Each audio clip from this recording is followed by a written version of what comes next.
जय श्री कृष्णा। राधे राधे जी। आप सबका आपके अपने सुनीता भक्ति चैनल में हार्दिक स्वागत है। भगवान श्री हरि आपकी समस्त मनोकामनाएं पूर्ण करे। तो आइए भक्तों, भगवान श्री कृष्ण का ध्यान करते हुए आज के फाल्गुन मास की कथा को प्रारंभ करते हैं, जिसमें मरुदगणों की उत्पत्ति, भिन्न भिन्न समुदाय के राजाओं तथा 14 मनवंतरों का वर्णन किया गया है। तो एक बार भीष्म जी ने पूछा, हे ब्राह्मण, दीति के पुत्र मरुदगणों की उत्पत्ति किस प्रकार हुई?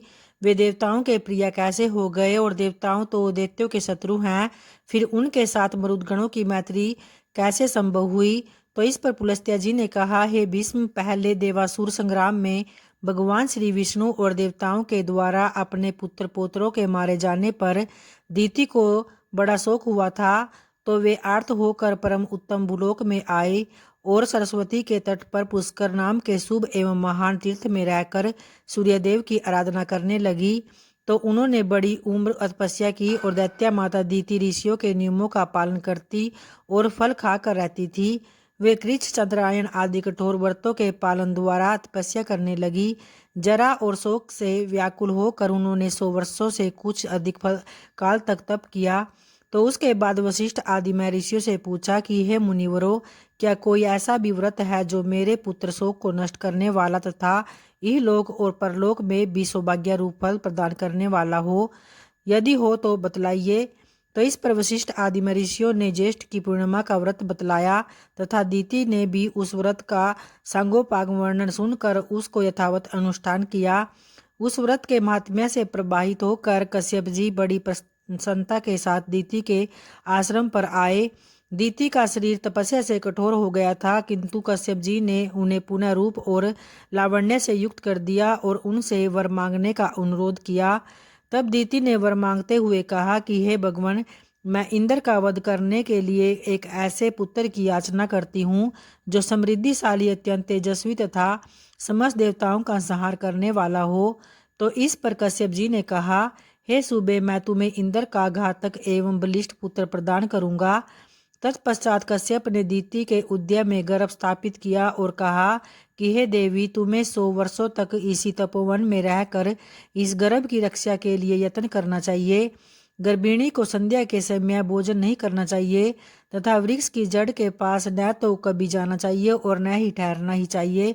वह जल के भीतर न घुसे, सूने घर में न प्रवेश करे, बांबी पर खड़ी न हो, कभी मन में उद्वेग न लाए, सूने घर में बैठकर नख अथवा राख से भूमि पर रेखा न खींचे और न ही सदा आलस कर पड़ी रहे और न अधिक परिश्रम ही करे। भूसी, कोयले, राख, हड्डी और कपड़े पर न बैठे, लोगों से कलह करना छोड़ दे और अंगड़ाई न ले, बाल खोल कर खड़ी न हो और कभी भी अपवित्र न रहे, उत्तर की ओर अथवा नीचे सिर करके कभी न सोए। तो यह कहकर कश्यप जी सब प्राणियों के देखते देखते वहां से अंतर्ध्यान हो गए और उसके बाद पति की सब बातें सुनकर दीति विधि पूर्वक उनका पालन करने लगी। तो जिससे कि इंद्र को बड़ा भय हुआ और वे देवलोक छोड़कर दीति के पास आए और उनकी सेवा की इच्छा से वहां रहने लगे। किंतु भीतर से वे भय के मारे विकल थे। वे ऊपर से ऐसा भाव जताते थे मानो दीति के कार्य और अभिप्राय को जानते ही न हो, परंतु वास्तव में अपना काम बनाना चाहते थे। तदनंतर जब 100 वर्ष की समाप्ति 3 ही दिन की बाकी रह गई, तब दीति को बड़ी प्रसन्नता हुई और वे अपने को कृतार्थ मानने लगी तथा उनका हृदय विस्मय में मुग्ध रहने लगा। उस दिन वे पैर धोना भूल गई और बाल खोले हुए ही सो गई। इतना ही नहीं, निद्रा के भार से दबी होने के कारण दिन में उनका सिर कभी नीचे ही की ओर हो गया। यह अवसर पाकर सचिपति इंद्र दीति के गर्भ में प्रवेश कर गए और अपने वज्र के द्वारा उन्होंने उस गर्भस्थ बालक के 7 टुकड़े कर डाले और तब वे 7 टुकड़े सूर्य के समान तेजस्वी 7 कुमारों के रूप में परिणत हो गए और रोने लगे। उस समय दानव शत्रु इंद्र ने उन्हें रोने से मना कर दिया तथा पुनः उनमें से एक एक के 7 टुकड़े कर दिए गए। इस प्रकार 49 कुमारों के रूप में होकर वे जोर जोर से रोने लगे और तब इंद्र ने माँ मत रो ऐसा कहकर उन्हें बारंबार रोने से रोका और मन ही मन सोचा कि ये बालक धर्म और ब्राह्मण जी के प्रभाव से पुनः जीवित हो गए हैं, तो इस पुण्य के योग से ही इन्हें जीवन मिला है। ऐसा जानकर वे इस निश्चय पर पहुंचे कि यह पूर्णमासी का व्रत का फल है। निश्चय ही इस व्रत का अथवा ब्रह्मा जी की पूजा का यह परिणाम है कि वज्र के मारे जाने पर भी इनका विनाश नहीं हुआ और ये एक के अनेक हो गए। फिर भी उधर की रक्षा हो रही है, इसमें कोई भी संदेह नहीं है कि ये अवैध है, इसलिए देवता हो जाए। जब ये रो रहे हैं तो उस समय मैंने इन गर्भ के बालकों को माँ रुदय यह कहकर चुप कराया, इसलिए ये मरुत नाम से प्रसिद्ध होकर कल्याणी के बागी बने। फिर ऐसा विचार करके इंद्र ने दीति से कहा कि हे माँ, मेरा अपराध क्षमा करो, मैंने अर्थशास्त्र का सहारा लेकर यह दुष्कर्म किया है। तो इस प्रकार बारंबार कहकर उन्होंने दीति को प्रसन्न किया और मृदगणों को देवताओं के समान बना दिया। तत्पश्चात देवराज ने पुत्रों सहित दीति को विमान पर बिठाया और उनको साथ लेकर वे स्वर्ग को चले गए। मृदगण यज्ञ भाग के अधिकारी हुए, उन्होंने असुरों से मेल नहीं किया, तो इसलिए वे देवताओं के प्रिय हो गए। तो इस पर विषम जी ने कहा कि हे ब्राह्मण, आपने आदि सर्ग और प्रतिसर्ग का विस्तार के साथ वर्णन किया है, अब जिनके जो स्वामी हैं उनका भी वर्णन कीजिए।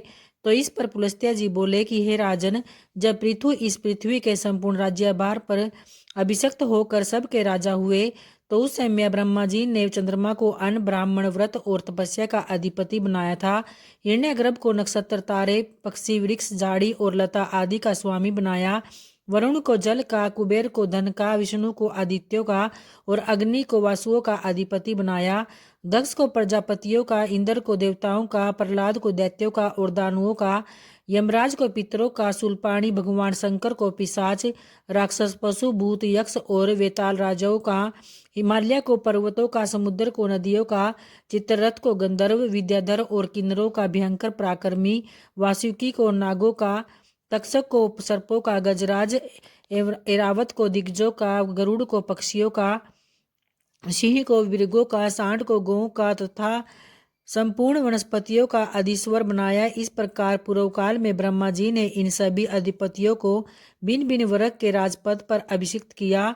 हे कौरव नंदन, पहले स्वयंभू मनवंतर में याम्य नाम से प्रसिद्ध देवता थे। मरीचि आदि मुनि ही सप्तऋषि माने जाते थे और अग्नि, बाहु, विभु, सवन, ज्योतिषमान, दूतिमान, हव्य, मेघा, मेधातिथि और वसु ये 10 स्वयंभू मनु के पुत्र हुए, जिन्होंने अपने वंश का विस्तार किया और ये प्रतिसर्ग की सृष्टि करके परम पद को प्राप्त हुए।